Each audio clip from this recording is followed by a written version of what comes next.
Saudara-saudariku yang terkasih, salam sejahtera bagi kita semua. Kembali bersama saya, Pastor Posinus Gula WC. Bagaimana kabar Anda? Semoga Anda dalam keadaan baik, sehat walafiat, dan dalam lindungan Allah. Tuhan memberkati Anda semua. Pada kesempatan ini saya mau membahas satu kasus berdasarkan pertanyaan dari saudari kita MN. Pertanyaannya begini. Romo, saya MN, perempuan Katolik. Saya ada pertanyaan. Ada teman saya yang mengalami MBA atau Marriage by Accident, sehingga melangsungkan perkawinan dengan terpaksa dan tertekan. Setelah 2 tahun menikah, mereka cerai secara sipil. Sekarang istri sedang mengajukan anulasi. Menurut Romo, apakah bisa dikabulkan permohonan anulasi perkawinan itu? Terima kasih Romo. Saudara-saudari yang terkasih, bagaimana jawaban saya terhadap pertanyaan dari saudari kita MN ini? Marilah kita ikuti.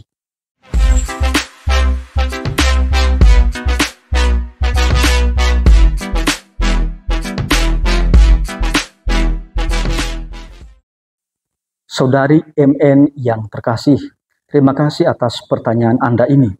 Sangat baik jika kita pahami terlebih dahulu patokan jelas dari terpaksa yang bisa mengakibatkan perkawinan tidak sah sehingga terbuka kemungkinan untuk dianulasi atau dibatalkan. Dalam kitab hukum kanonik atau hukum gereja, Kanon 1103, ditegaskan bahwa tidak salah perkawinan yang dilangsungkan karena paksaan atau ketakutan berat yang dikenakan dari luar. Dari isi kanon ini sudah sangat jelas bahwa patokan terpaksa itu haruslah berasal dari luar, bukan dari dalam perasaan seseorang.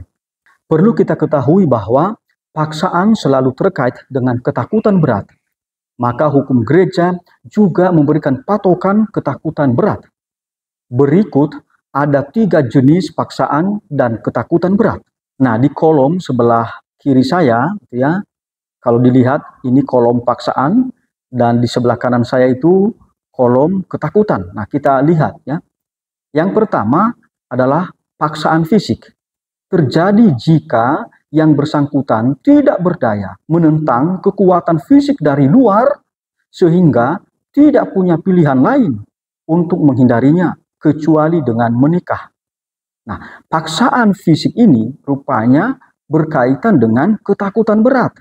Dalam bahasa Latin disebut metus gravis, ya, di sebelah kanan saya ini ya. Ketakutan ini terjadi jika ada ancaman atau paksaan membuat seseorang mengalami ketakutan yang sangat berat. Lalu yang kedua, paksaan moral berupa ancaman. Nah, hal ini terjadi jika yang bersangkutan sebenarnya tidak mau menikah, namun dipaksa menikah.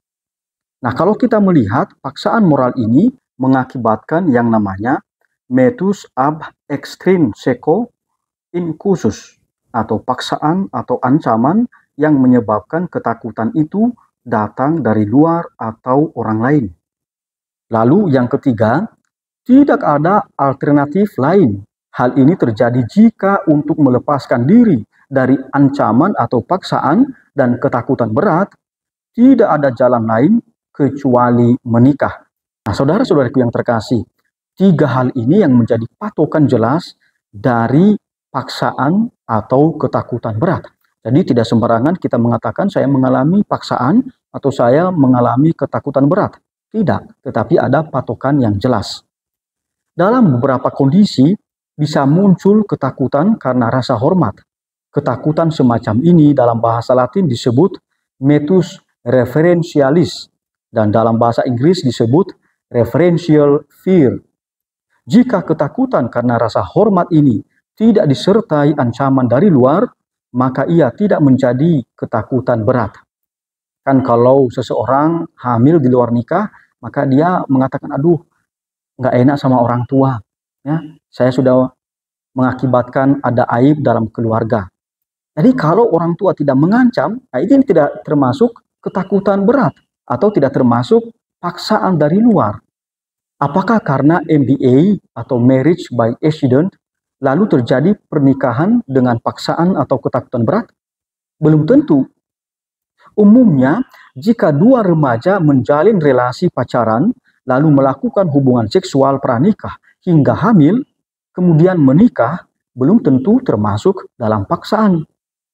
Kecuali jika kedua atau minimal salah satu sungguh tidak menghendaki menikah, tetapi dipaksa oleh orang lain, misalnya oleh orang tua, sanak saudara, atau pelaku, atau yang menghamili sang perempuan, yang disertai dengan ancaman. Jika paksaan ini tidak ada alternatif lain untuk keluar darinya selain menikah, maka sudah termasuk dalam kategori terpaksa, sebagaimana dijelaskan di dalam kanon 1103 di atas tadi.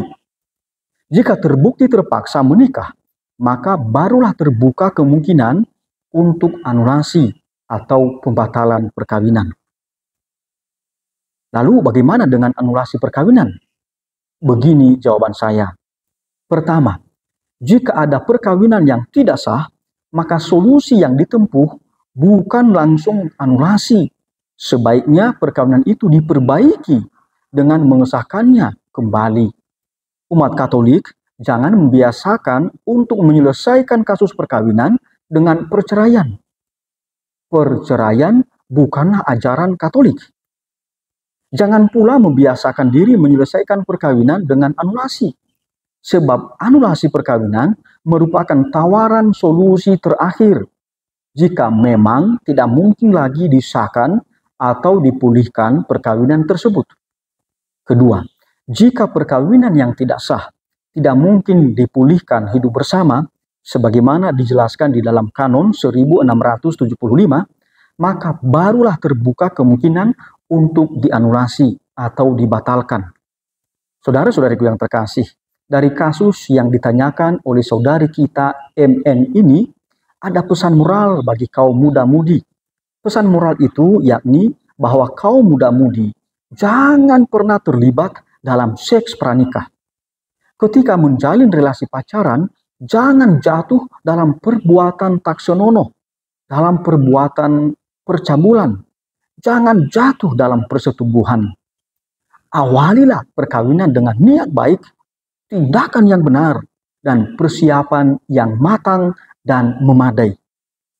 Saudara-saudaraku yang terkasih, demikian saja jawaban saya terhadap pertanyaan dari saudari kita MN ini. Tuhan memberkati kita semua. Amin.